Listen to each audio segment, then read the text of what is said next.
అప్పుల ఊబిలో భారత రాష్ట్రాలు. విజయ్ మేనిఫెస్టో సాధ్యమేనా? నమస్కారం. ట్రూత్ డెస్క్ మొదటి పోస్ట్కి స్వాగతం. ఈరోజు మన దేశ ఆర్థిక భవిష్యత్తును శాసిస్తున్న ఒక కీలకమైన అంశం రాష్ట్రాల అప్పులు.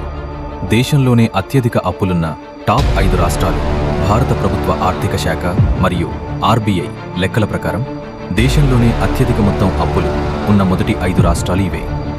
తమిళనాడు సుమారు 8.5 లక్షల కోట్ల రూపాయల అప్పుతో దేశంలోనే మొదటి స్థానంలో ఉంది. ఉత్తరప్రదేశ్ జనాభా మరియు ఇతర అవసరాల రీత్యా ఇక్కడ కూడా భారీగా అప్పులున్నాయి. మహారాష్ట్ర మౌలిక సదుపాయాల ప్రాజెక్టుల వల్ల అప్పుల భారం పెరిగింది. పశ్చిమ బెంగాల్ చాలా కాలంగా ఆర్థిక లోటుతో కొట్టుమిట్టాడుతోంది. రాజస్థాన్ సంక్షేమ పథకాలు మరియు పాత పెన్షన్ విధానాల వల్ల అప్పుల్లో కూరుకుపోయింది. మన తెలుగు రాష్ట్రాల పరిస్థితి ఏంటి? ఆంధ్రప్రదేశ్ దాదాపు 4.8 లక్షల కోట్ల రూపాయలపైనే అధికారిక అప్పులున్నాయి. ఇంకా తెలంగాణ కొత్త రాష్ట్రంగా ఏర్పడినప్పటికీ కాళేశ్వరం లాంటి భారీ ప్రాజెక్టులు, వివిధ సంక్షేమ పథకాల కోసం చేసిన అప్పుల వల్ల తెలంగాణ అప్పు కూడా 4 లక్షల కోట్ల రూపాయలకు చేరువలో ఉంది. ఇంకా తమిళనాడులో నటుడు విజయ్ స్థాపించిన టీవీకే పార్టీ మేనిఫెస్టో ఇప్పుడు దేశవ్యాప్తంగా చర్చనీయాంశమైంది. ఎందుకంటే తమిళనాడు ఇప్పటికే 8 లక్షల కోట్ల రూపాయలకు పైగా అప్పుల్లో ఉంది.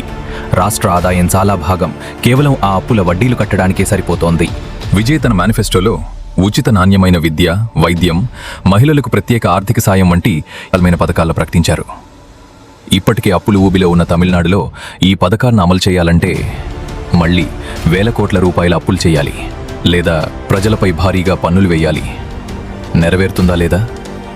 విజయ్ ఈ హామీలో నిజం చేయాలి అంటే కేవలం అప్పులపై ఆధారపడితే రాష్ట్రం మరింత సంక్షోభంలో పడుతుంది.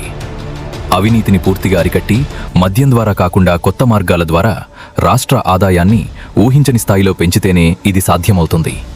లేదంటే భవిష్యత్తులో తమిళనాడు తీవ్ర ఆర్థిక ఇబ్బందులను ఎదుర్కోవాల్సి వస్తుంది. రాష్ట్రాలు అభివృద్ధి కోసం అప్పులు చేస్తే పర్లేదు, కానీ కేవలం ఓట్ల రాజకీయాల కోసం ఉచిత పథకాలకు మాత్రమే అప్పులు చేసుకుంటూ పోతే భవిష్యత్ తరాల మీద మోయలేని భారం వేసినట్టే అవుతుంది.